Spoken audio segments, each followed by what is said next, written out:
Warahmatullahi wabarakatuh. Kita lanjutkan lagi latihan kita melanjutkan materi tentang crashing project ini supaya lebih jelas untuk Anda semua. Jadi misalnya saya mempunyai proyek namanya proyek ABC, ada 6 aktivitas di sini, A, B, C, D, F, ini predesesornya. Ini adalah durasi waktu normalnya untuk setiap aktivitas. Ini biaya normal kalau dikerjakan secara normal. Ini waktu akselerasi, jadi dia misalnya aktivitas A bisa diakselerasi, dipercepat menjadi 6 hari. Ini konsekuensi dari akselerasi, ada biaya akselerasi. Nah, dari soal ini diminta satu, seperti biasa, tentukan network diagram. Yang kedua, jalur kritis dalam waktu normal, karena ini akan jadi patokan bagi kita untuk menentukan crashing project. Yang ketiga, lamanya project berdasarkan waktu normal. Nah, ini pertanyaan keempat kelima memang yang sesuai dengan crashing project-nya. Yaitu, pertama, berapa biaya project jika dikerjakan menjadi 23 hari? Yang kelima, berapa biaya project jika dikerjakan menjadi 22 hari? Jadi ini contoh soalnya. Mari kita masuk ke pembahasannya. Kita gambarkan tadi proyek yang tadi itu seperti ini. Jadi lihat dulu tabel yang pertama di atas ini. Jadi ini adalah copy dari soal yang tadi, proyek ABC tadi ya. Ini data-datanya sesuai dengan soal tadi. Seperti di slide sebelumnya atau di presentasi sebelumnya, pertama kita akan tentukan juga dulu total waktu akselerasi ya, yaitu waktu normal dikurangi waktu akselerasi. Oke, kita turunkan. Apa artinya? Seperti disampaikan, inilah waktu yang bisa diakselerasi untuk setiap aktivitas. Yang kedua, total biaya akselerasinya sama, berarti biaya akselerasi dikurangi biaya normal. Didapatkan total biaya akselerasinya seperti ini. Selanjutnya, seperti disampaikan sebelumnya, kita akan menentukan slope. Slope adalah biaya akselerasi untuk setiap satuan waktu, untuk setiap aktivitas.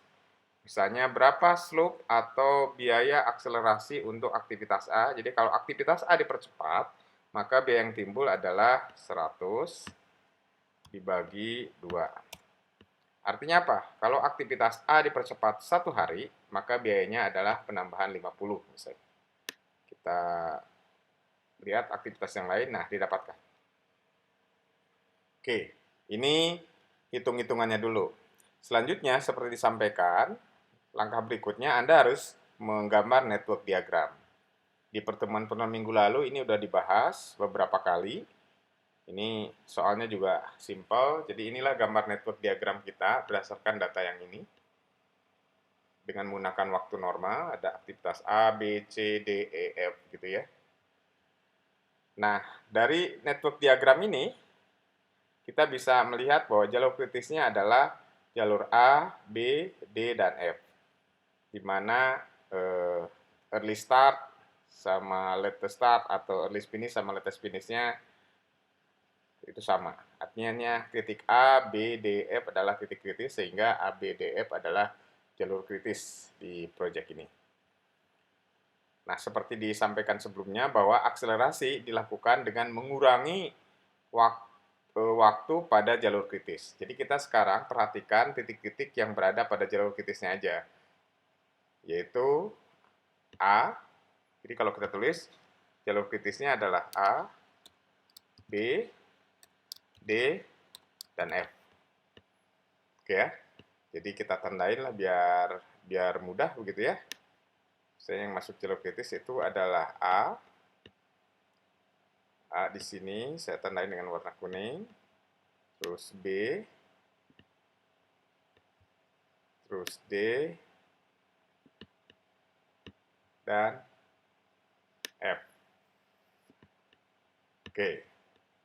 Nah, pertanyaan berikutnya, lamanya proyek berapa? Ya, berdasarkan jalur kritis ini kita akan lihat. Berarti lamanya proyek dalam waktu normal adalah 25 hari ya. Ini udah menjawab, Anda udah paham di pertemuan-pertemuan sebelumnya. Berapa biaya normal? Ya, biaya normal tinggal jumlahkan aja. Berapa biaya normal kalau tidak terjadi akselerasi. Jadi, di kolom biaya normal ini Anda tinggal dijumlahkan saja. biaya normalnya berapa? Itulah biaya normal. Oke, dapat 580. Nah, soal tadi meminta, karena waktu normal namanya proyek ada 25 hari, sementara tadi diminta kalau diakselerasi menjadi 23 hari. Artinya apa? Artinya harus ada pengurangan 2 hari dari lama proyek normal gitu. Berdasarkan teori sebelumnya, di slide sebelumnya, bahwa dinyatakan kita akan mengurangi aktivitas-aktivitas durasi yang berada pada jalur kritis dengan melihat biaya slope yang paling rendah. Tadi kita tahu bahwa jalur kritisnya itu adalah A, B, D, F. Nah, dari aktivitas A, B, D, F ini mana yang paling kecil slope-nya? Ternyata yang F. Berarti kita pertama kali mengurangi durasi dari F. Kebutuhan pengurangannya berapa? Dari 25 ke 23, berarti pengurangannya butuh 2 hari. Nah, kebetulan yang F ini bisa diakselerasi, total waktu akselerasinya ini 2. Artinya memang cukup gitu. Jadi cukup mengurangi aktivitas di F saja gitu. Jadi akselerasi bisa dilakukan karena targetnya 23 hari dari 25 hari. Dari 25 hari di sini, maka dibutuhkan akselerasi 2 hari. Dan kebetulan 2 hari ini dipenuhi oleh aktivitas F yang merupakan slope-nya paling kecil. Maka ini akselerasi ini akan dipenuhi 2 hari dari titik F atau dari aktivitas F. Nah, jadi dengan 2 hari ini cukup, dari 25 hari menjadi 23 hari.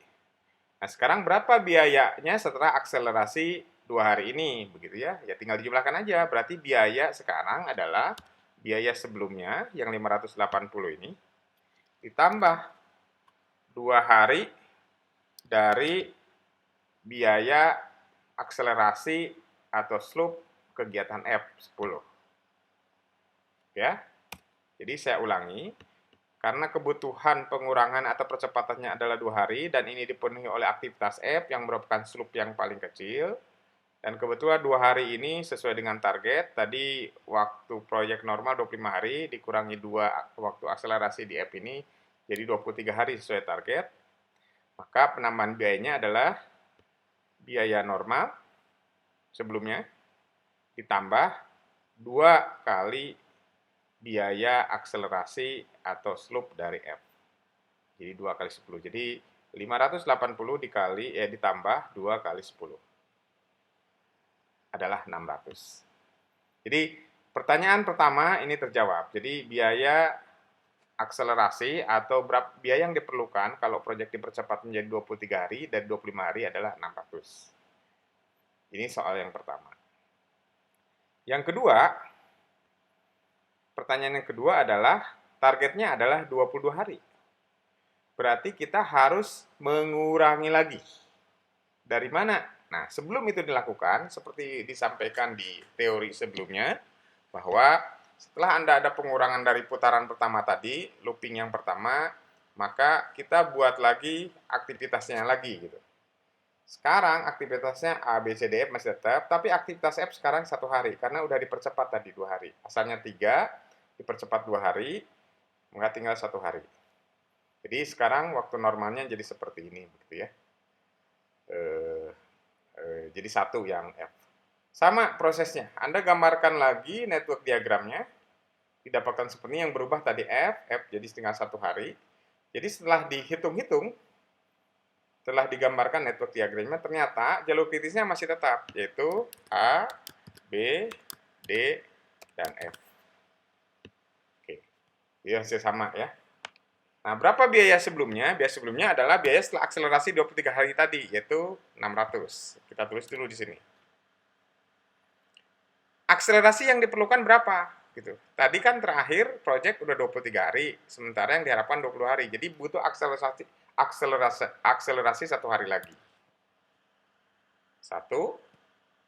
Nah, 1 ini nanti akan kita lihat dia bisa dipenuhi oleh aktivitas mana. Jadi kita isi dulu yang di sini sama seperti sebelumnya.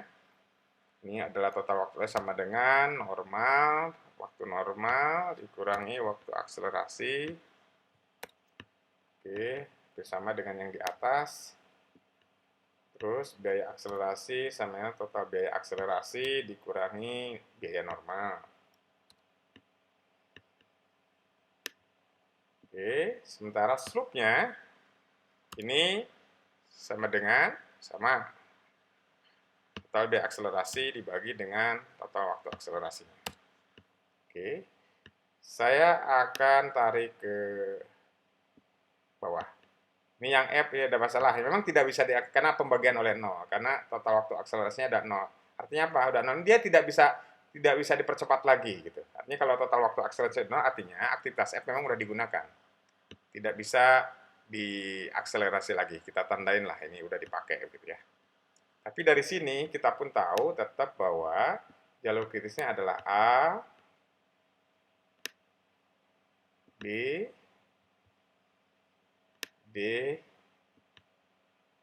dan F. Oke. Saya tandain lah, yang F saya nggak warnain, walaupun jalur kritis, tapi tandanya dia udah dipakai di putaran sebelumnya. Nah, tadi kan kita perlu 1 hari lagi nih. Sama rumusnya, kita lihat di jalur kritis atau di aktivitas-aktivitas kritis yang kuning ini, mana yang paling rendah gitu ya. Dari ketiga ini tinggal 3 lagi, A, B, dan D, mana yang paling rendah?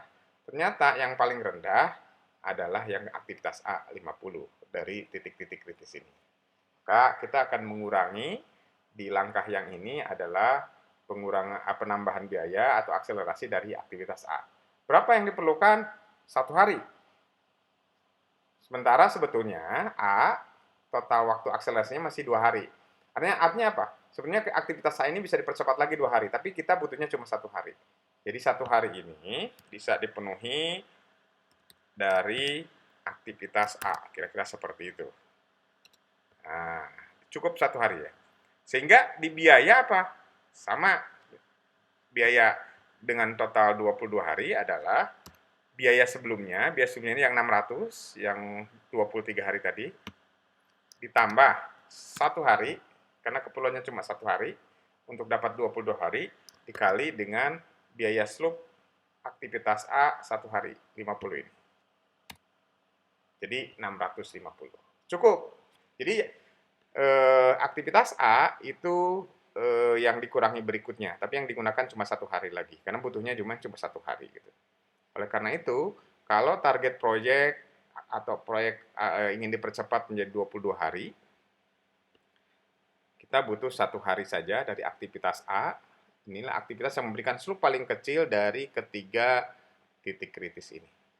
Sehingga kalau ditanya biayanya berapa ya, tinggal dijumlahkan aja. Biaya sebelumnya yang 600, ditambah 1 hari dari biaya akselerasi di aktivitas A. Jadi total biayanya adalah 650.